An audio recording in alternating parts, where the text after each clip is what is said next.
Hello everyone, welcome to Psychoanalysis. Today we will discuss about the goals of psychoanalytic therapy. Before starting, I just want to tell you one thing. All lectures of this channel are bilingual and every week Psychoanalysis will publish 2 videos. First video will be published on Sunday and second video will be published on Thursday.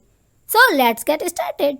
Psychoanalysis therapy का main purpose patients को खुद के बारे में सोचने में मदद करना है. The main purpose of psychoanalysis therapy is to help patients to think about them. Psychoanalysis therapy का मेन एजम्पशन ये है कि जब पेशेंट ये देखता है कि उसके माल एडेप्टिव बिहेवियर के पीछे के जो रीजंस हैं वो ना तो वैलिड हैं और ना रिलायबल हैं, बल्कि एक्चुअल में वो अनकॉन्शियस होते हैं.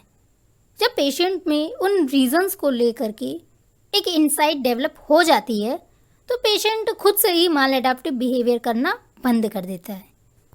The main assumption of psychoanalysis therapy is when patient see the reasons of their maladaptive behaviour is not valid, is not reliable and actually they are unconscious, then patient develop a insight about their maladaptive behaviour and at the same time after developing insight about their maladaptive behaviour they stop doing their maladaptive behavior.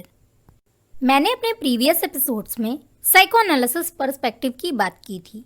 Friday कहते हैं unconscious conflicts के कारण patients का ego कमज़ोर हो जाता है, week हो जाता है और इसमें id, superego and instinctual demands important role play करते हैं. बेसिकली थेरेपिस्ट इड और सुपर ईगो की डिमांड और मेंटल कॉन्फ्लिक्ट्स को लेकर के जो भी प्रॉब्लम्स क्रिएट हुए हैं उनको रिसॉल्व करने और फेस करने में पेशेंट्स की मदद करते हैं. आपको ये पता होना चाहिए कि psychoanalysis therapy is also called directive therapy, जो पेशेंट्स में एडाप्टिव सेल्फ परसेप्शन डेवलप करने में मदद करता है. Basically therapist help patients to face and resolve the problems which is created by the demands and conflicts of id and superego. There are 3 basic goals of psychoanalytic therapy. First is develop emotional and intellectual insights in the patients. Second is after developing insight, work on the implication. Third is increasing the control of ego on id and superego. First is patient में emotional और intellectual insight develop करना. Second is insight develop हो जाने के बाद implications पर work करना. And third is id और सुपर ईगो पर ईगो के कंट्रोल को इंक्रीज करना और अप्रिशिएट करना. Along with therapist also focus on the personality characteristics and gradual reconstruction of patients.